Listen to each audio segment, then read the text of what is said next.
भारत में लगभग 363 million Instagram के एक्टिव यूजर्स हैं, जो कि भारत के टोटल इंटरनेट यूजर्स का 75% है और यह एक काफी बड़ा नंबर है किसी भी सोशल मीडिया एप्लीकेशंस के लिए। जब मैंने इस एप्लीकेशन को थोड़ा गहराई से एक्सप्लोर किया तो मुझे कुछ ऐसी चीजें पता चली जो कि सच में काफी शॉकिंग है। जो नई स्टडीज हैं उनके मुताबिक सोशल मीडिया से सुसाइड रेट भी बढ़े हैं। Social media companies could soon be in big trouble over how addictive their platforms have become. Ram Ram दोस्तों, मेरा नाम है अवनीश मौर्य और आज मैं बात करने वाला हूँ इंस्टाग्राम रील्स और यूट्यूब शॉर्ट्स के बारे में, जिनसे आज 10 में से लगभग 8 लोग एडिक्टेड हो चुके हैं। और मजे की बात तो ये है कि उनको पता भी नहीं है कि वो इन एप्स के जाल में फंस चुके हैं। और ये जो रील्स और शॉर्ट्स का एडिक्शन है, ये ड्रग्स से भी ज्यादा खतरनाक है। ऊंचे ऊंचे पहाड़ों की चोटियां आजकल हमारे देश में रील्स बनाने के लिए लगातार इस्तेमाल हो रहे हैं। एनसीपीसीआर के सर्वे के मुताबिक बड़े शहरों में बच्चे बहुत तेजी से सोशल मीडिया की लत के शिकार हो रहे हैं।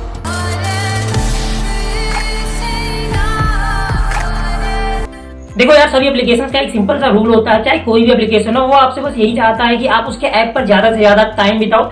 और आप ज्यादा से ज्यादा टाइम बिताओ, उसके लिए वो एप्लीकेशन आपको वैल्यू प्रोवाइड करते हैं। और इस चीज में कोई भी प्रॉब्लम नहीं है कि आप किसी एप्लीकेशन को अपना टाइम दे रहे हो और उसके बदले में वहां से आपको वैल्यू मिल रही है।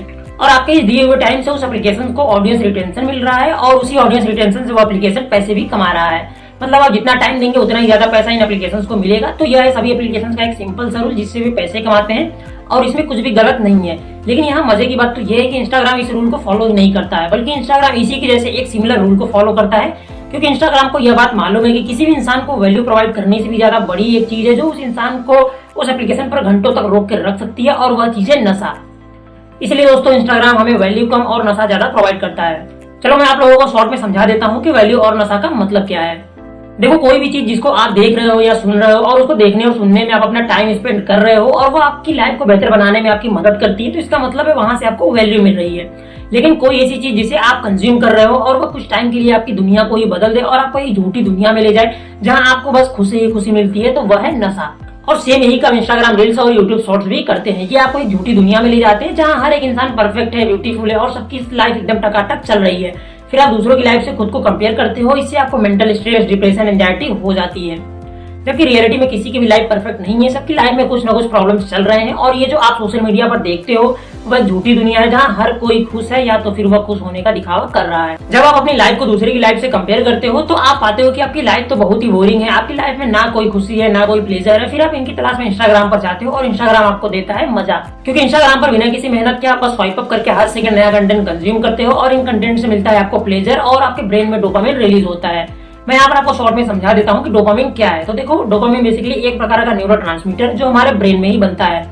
किसी भी न्यूरोट्रांसमीटर का काम है हमारे दिमाग में एक जगह से दूसरे जगह मैसेज पहुंचाना और सिग्नल देना। हमारे दिमाग में डोपामिन तब रिलीज होता है जब हमारा ब्रेन एक रिवॉर्ड की उम्मीद करता है। सपोज कर लो आपकी क्लास में किसी एक सब्जेक्ट का टेस्ट हुआ और आपने उसमें टॉप कर दिया, तो जब टीचर की तरफ से आपको रिवॉर्ड मिला तो उस टाइम पर ब्रेन में डोपामिन रिलीज होता है जिससे आपको खुशी मिलती है। इसके बहुत सारे एग्जांपल्स हैं कि जिससे आपको खुशी मिलती है और आप वही काम करते हो तो डोपामिन रिलीज होता है। जैसे बहुत से लोगों को शॉपिंग करना पसंद है, तो शॉपिंग करते टाइम उनके ब्रेन में डोपामिन रिलीज होता है और इससे उनको खुशी मिलती है। यही नहीं बल्कि सब्सटेंस अब्यूज या एडिक्टिव एक्टिविटीज से भी डोपामिन रिलीज होता है, जिससे हमारा उन एक्टिविटीज की तरफ अट्रैक्शन काफी बढ़ जाता है। इंस्टाग्राम रील्स देखते टाइम भी हमारे साथ ऐसा ही होता है, क्योंकि रील्स में हमें मुजरा करती हुई अट्रैक्टिव लड़कियां दिखाई देती हैं जिनको देख करके ब्रेन में डोपामिन रिलीज होता है, इससे हमें प्लेजर मिलता है। फिर अगले स्वाइप अप में हमें एक मोटिवेशनल वीडियो दिखती है, मंजिल को भुलाकर जिया तो क्या जिया। सॉरी सॉरी सॉरी सॉरी जिसको देखकर हमारे अंदर मोटिवेशन आता है और हमें ऐसा फील करने के लिए भी हमारा ब्रेन डोपामिन रिलीज करता है। फिर अगले स्वाइप अप में कोई खाने पीने की वीडियो आ जाती है जिसको उस टाइम पर हम खा तो नहीं पाते हैं, लेकिन उसको देख कर हमारे मुंह में पानी आ जाता है और हम मन ही मन खुश हो जाते हैं, तब भी हमारे ब्रेन में डोपामिन रिलीज होता है। मतलब इंस्टाग्राम रील्स में हर दूसरे सेकंड में अलग अलग फीलिंग्स आती है और हर दूसरे सेकंड में डोपामिन रिलीज होता है। इससे हमारे दिमाग की डोपामिन का लेवल बहुत ही कम हो जाता है और डोपामिन का लेवल कम होने से हमारे अंदर मेंटल स्ट्रेस, डिप्रेशन, एंजाइटी, चिड़चिड़ापन और साथ ही साथ किसी भी काम में हमारा मन नहीं लगता है और हमारा मन हमेशा उदास रहता है और भी बहुत सारी इस तरह की समस्याएं हो जाती हैं। Many people may experience feelings of anxiety, depression, loneliness. On social media, the more depressed they feel. Teenagers and young adults are becoming more anxious and depressed, solitary because of the increased use of social media. Reels या short video addictive nature का होता है, मतलब आपको जल्दी इसका addiction हो सकता है। इसके दो मेन रीजन है, पहला है ईज ऑफ एक्सेस, दूसरा है स्पीड रिवार्ड। देखो, किसी भी चीज से एडिक्टिव बनने के लिए यही दो मेन फैक्टर्स होते हैं। यहाँ पर आपको रील्स में ईज ऑफ एक्सेस है, मतलब आपको इसमें ज्यादा कुछ करना नहीं होता है, ज्यादा दिमाग दौड़ाना नहीं पड़ता है, बस आपको स्वाइप अप करते जाना है, स्वाइप अप करते जाना है और आप हर दूसरे सेकंड में नया कंटेंट कंज्यूम कर सकते हैं। और अगर हम बात करें सेकंड पॉइंट जो कि है स्पीडी रिवॉर्ड की, तो यहाँ पर आपको खुशी, मोटिवेशन, प्लेजर और भी बहुत कुछ तुरंत हर सेकंड मिल जाता है। यही एडिक्शन का मेन रीजन है। इंस्टाग्राम रील्स या फिर यूट्यूब शॉर्ट्स देखने से हमारा अटेंशन स्पेन बहुत ही कम हो जाता है और अटेंशन स्पेन कम होने से हमारे अंदर पेशेंस की कमी हो जाती है और किसी एक चीज पर फोकस कर पाना ज्यादा देर के लिए हमारे लिए मुश्किल हो जाता है। एक शॉर्ट वीडियो या रील की जो लेंथ होती है वो 15 सेकंड या उससे भी कम की होती है और हम रील या शॉर्ट वीडियो को एवरेज 10 सेकंड या उससे भी कम टाइम में स्वाइप अप करके अगला रील देखने लग जाते हैं। इसका मतलब है कि हमें हर 5 से 10 सेकंड में कुछ नया चाहिए देखने को। अटेंशन स्पेन कम होने से सबसे ज्यादा जो प्रॉब्लम होती है वो स्टूडेंट्स को होती है कि वो अपनी पढ़ाई में कंसंट्रेट नहीं कर पाते हैं क्योंकि उनका अटेंशन स्पेन तो इतना कम हो चुका है कि उनको हर 10 सेकंड में कुछ नया इंटरटेनिंग चाहिए होता है देखने को। और अटेंशन स्पेन कम होने से भी लंबे टाइम तक अपनी पढ़ाई पर फोकस नहीं कर पाते हैं और पढ़ते ही पढ़ते अपना फोन निकालकर इंस्टाग्राम रील्स या फिर यूट्यूब शॉर्ट्स देखने लग जाते हैं और ऐसे ही स्क्रॉल करते करते कब 10 मिनट से 2 घंटे हो गए उनको भी पता नहीं चलता है। तो ये टोटल वेस्टेज ऑफ टाइम। अब यहाँ पर कुछ लोग ऐसे भी होंगे जो ये कहेंगे कि हम तो इंस्टाग्राम रील्स पर एजुकेशनल रील्स देखते हैं और उनसे हमें कुछ ना कुछ नया सीखने को मिलता है। तो यार देखो, मैं यहाँ पर आपको क्लियरली बता दूं कि इंस्टाग्राम एजुकेशनल कंटेंट के लिए बना ही नहीं है। ये बना है सिर्फ और सिर्फ आपको प्लेजर देने के लिए। और जो आप इंस्टाग्राम पर रील्स देखते हो उसमें आपको बस 5% ऐसे कंटेंट मिलेंगे जिससे आपको एक्चुअल में कुछ अच्छा सीखने को मिले। बाकी 95% कंटेंट आपको वैसे ही मिलेंगे जो आपको वैल्यू की जगह नशा देते हैं। इसको एक सिंपल एग्जांपल से समझते हैं कि जैसे आपने 1 घंटे रील्स स्क्रॉल किया जिसमें आपने एवरेज एक रील पर 10 सेकंड स्पेंड किए तो टोटल आपने 1 घंटे में 360 रील्स देख डाले और इन 360 रील्स में से मात्र 18 से 20 रील्स ऐसे होंगे जिनसे आपको कोई वैल्यू मिल रही होगी। बाकी की 340 रील्स उसी टाइप के होंगे जिनसे आपको बस प्लेजर मिला होगा।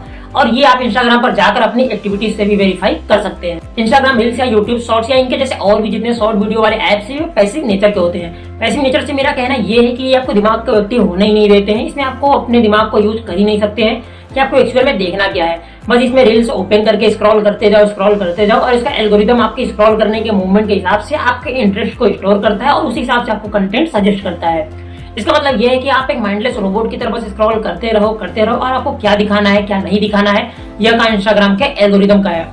और ये जो रील्स या यूट्यूब शॉर्ट्स या इनके जैसे और भी जितने शॉर्ट वीडियो वाले ऐप्स हैं भी कहीं ना कहीं हमें डम बना रहे हैं। तो चलो यार, अब हम बात कर रहे थे कि आपको इन रील्स और शॉर्ट्स के एडिक्शन से बचना कैसे है। तो देखो यार, इनके एडिक्टिव होने के लिए भी आप खुद ही जिम्मेदार हो और इनसे निकलने के लिए भी आपको स्टेप्स लेने पड़ेंगे और आपको अपने प्लेजर को सेक्रीफाइस करना पड़ेगा। यहाँ पर मैं आपको एक तरीका बता देता हूँ जिससे आप इनका लिमिटेड यूज कर पाएंगे। तो आपको सबसे पहले अपनी फोन की सेटिंग ओपन करनी है और वहाँ आपको सर्च करना है डिजिटल वेलबींग। जैसे ही आप डिजिटल वेलबींग पर क्लिक करते हैं तो यहाँ पर आपको सारे एप्स का इन्फॉर्मेशन मिल जाएगा कि आपने कौन सा ऐप कितना यूज किया है और यहीं से आपको कौन सा ऐप कितना यूज करना है उसके लिए भी आप एक टाइमर लगा सकते हैं। और जैसे ही आपके द्वारा लगाया गया फिक्स टाइमर खत्म हो जाता है, जैसे आपने किसी एप्लीकेशन के लिए टाइम लिमिट कर दिया है कि मुझे इस एप्लीकेशन को 30 मिनट यूज करने हैं और जैसे ही वो 30 मिनट पूरे हो जाते हैं आप उस एप्लीकेशन को दोबारा ओपन नहीं कर पाएंगे।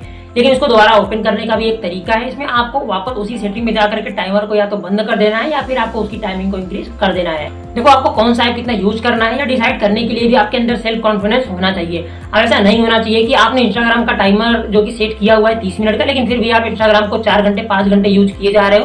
तो देखो यार, इससे कोई फायदा होने वाला नहीं है। बाकी आप लोग खुद समझदार है कि आपको कौन सा ऐप कितना यूज करना है कितना नहीं करना है। और जहां तक बात रही इन ऐप्स के ज्यादा यूज करने से क्या प्रॉब्लम होती है तो उसको मैंने अच्छे से एक्सप्लेन कर दिया है। तो आप इन ऐप्स का यूज करें लेकिन इसके एडिक्टेड ना बने। तो देखो यार, मैंने कुछ इस टाइप के कंटेंट को क्रिएट करने की कोशिश किया है जिससे हमारे द्वारा आपको वैल्यू प्रोवाइड किया जा सके और इससे हम दोनों को कुछ ना कुछ नया सीखने को मिले। तो आप लोगों से एक ही रिक्वेस्ट होगी कि आप लोग ज्यादा से ज्यादा इस वीडियो को शेयर करें और इस वीडियो को अपने व्हाट्सएप, फेसबुक या अन्य जगहों पर स्टेटस या स्टोरी में जरूर लगाएं और इसे अपने व्हाट्सएप ग्रुप में भी जरूर शेयर करें एक दूसरे को। और यदि आपको वीडियो से कुछ इन्फॉर्मेशन, नॉलेज या कुछ नया जानने को या सीखने को मिला हो तो आप अपनी राय कमेंट में लिख सकते हैं और इस वीडियो को लाइक और हमें सब्सक्राइब करना ना भूलें। मिलते हैं नेक्स्ट वीडियो में। जय हिंद।